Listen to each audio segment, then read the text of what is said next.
Janvier.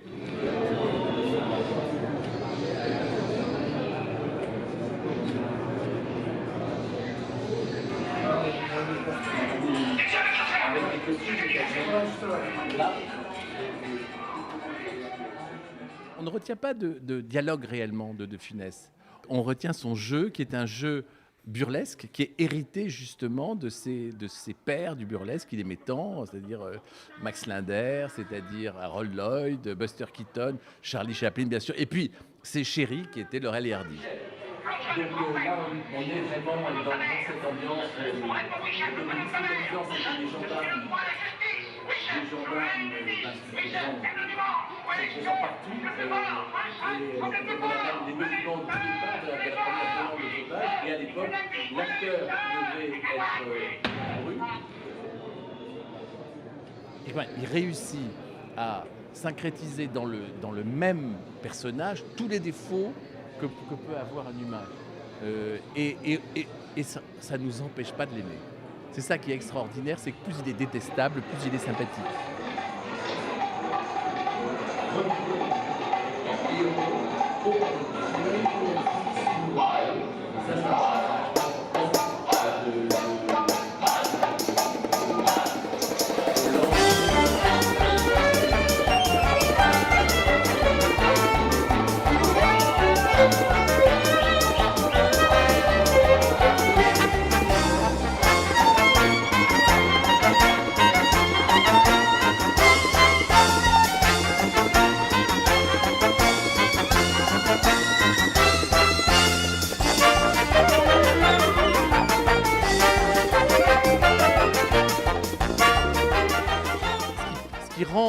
Ce qui rend le travail de Funès intemporel, c'est son sens du tempo. Il a un sens du tempo qui est tellement dynamique, tellement énergétique, qu'il n'a pas besoin de parler. Quand on dit acteur de muet, et on voit à quel point cet homme était doué pour tout. Enfin, il a une grâce absolument infinie, et c'est plus un gamin. Hein, je veux dire, au moment où il joue ça, il est né en 14, on est en 70. Hein, donc comment on mélange ce corps dansant et omniprésent. Cet homme était dans le rythme en permanence. Quand on parlait de ce tempo qui le rend intemporel, Rabbi Jacob va danser et Louis de Funès danse encore. Je veux dire.